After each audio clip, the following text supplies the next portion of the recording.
Will the Jacksonville Jaguars win over or under 5 games this year? The answer to this question generates a betting opportunity whose expected return on investment is 15.2%, according to a large statistical study I ran. I'm Professor MJ, and I teach statistics at a Canadian university. Keep watching until the end for a great betting tip.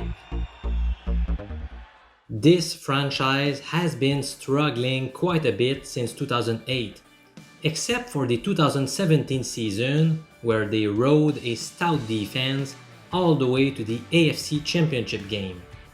During this 12-year time span, the Jaguars have compiled a 63-129 record, which equates to a mediocre 33% winning percentage. Ouch! And what's puzzling is the team does not seem to have a sound plan in place. From looking at their roster, there does not seem to be much hope for short-term nor long-term success. Let's preview Jacksonville's 2020 offense. The Jags scored the 26th most points in the league last year. Can we expect an improvement in the upcoming season? The starters remain the same, except at tight end, where the team upgraded with the acquisition of Tyler Eifert. Can the often injured big fellow stay healthy for the second year in a row?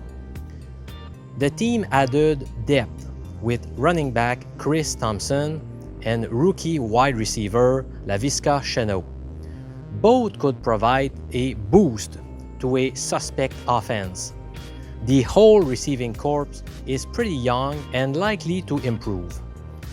The entire offensive line is back, which is good for continuity reasons.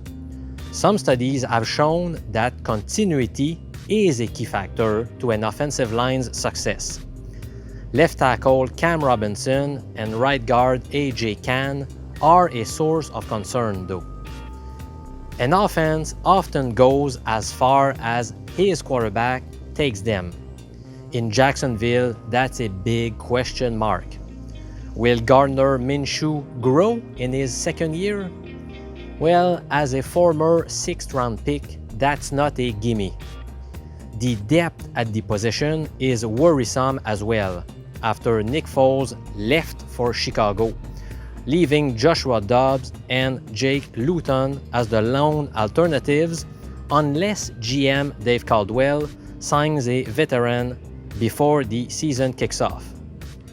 On paper, I would normally tag this group as a small upgrade over 2019, but I find it difficult to project them to finish much higher than last year's 26th mark.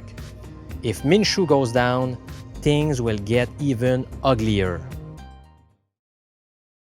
Let's preview the Jaguars' 2020 defense as compared to the 2019 defense.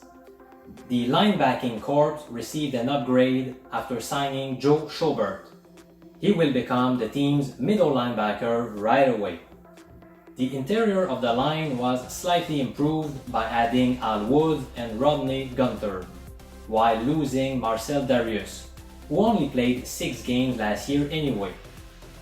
The defense suffered a big hit with the departures of 3 star players, Calais Campbell, AJ Bouye, and most likely Yannick Ngakoue, although his situation is still up in the air at the time of shooting this video. Drafting Clavon Chason and CJ Henderson was smart, but you cannot ask them to fill such big shoes in their rookie season. At safety, Ronnie Harrison is a perennial below-average player, while Jarrod Wilson did a very fine job last year. He's an unproven guy, and I'm worried he might regress significantly this season. So for these reasons, I expect a moderate downgrade for the Jaguars defense in 2020. This is the moment you've been looking forward to. Should we bet the Jaguars to win over or under 5 games this year? BetOnline.ag has already posted its lines on all 2020 regular season games. Now, if you focus only on the Jaguars' 16 games, you could simulate those games via the use of a statistical software according to the win probabilities of the Jaguars in each of those games. Okay, so for example, a team that is a 9.5 point underdog has about a 19% chance of winning. There are many websites online that show you how to convert NFL point spreads into win probabilities. You can see on your screen Jacksonville's win probabilities for each of their 16 games. So if you use a statistical software to simulate the Jaguars' 16-game season 1 million times, here is what you're going to get. Now, if we omit the simulated years where they won exactly 5 games, since in those cases your bet would have tied anyway, that the over wins 38.4% of the time, while the under wins in the remaining 61.6% of the cases. Now, the best odds on the over that I've seen online is plus 154 at Pinnacle Sports, while the highest line on the under is minus 115 at the sportsbook called 10bet. Now, if you take into account the winning probabilities and the odds that I just stated, the return on investment, the ROI on the Jaguars to win over 5 games is minus 2.5%, while the ROI on under 5 wins is 15.2%. So, based on the evidence, I recommend betting the under. By the way, this is the 18th highest ROI among the NFL's 32 teams. But, in my opinion, this might be a top 10 play. Now, why? Now, I also estimated Jacksonville's 16-point spreads, and I simulated 1 million years by using my own lines.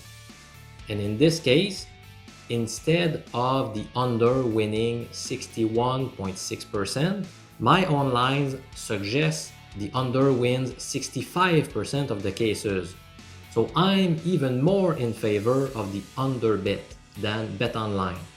And that's why I like this play quite a bit. Now, as usual, do not bet at any price. In this case, the break-even odds are minus 160. So that means that generates a ROI of 0. Now, my personal advice is that you should bet under 5 wins for Jacksonville only if you get odds that are minus 130 or better. Alright, so I hope you enjoyed this video with a great betting tip that generates a high ROI. A big thank you for watching. I've got many more betting tips in other videos. Tomorrow, I'm going to talk about the team whose ROI is 17th in the league, the Minnesota Vikings. Should we bet them to win over or under 8.5 games? So this is Professor MJ, a statistics university professor. Thanks for watching. I'll see you again very soon.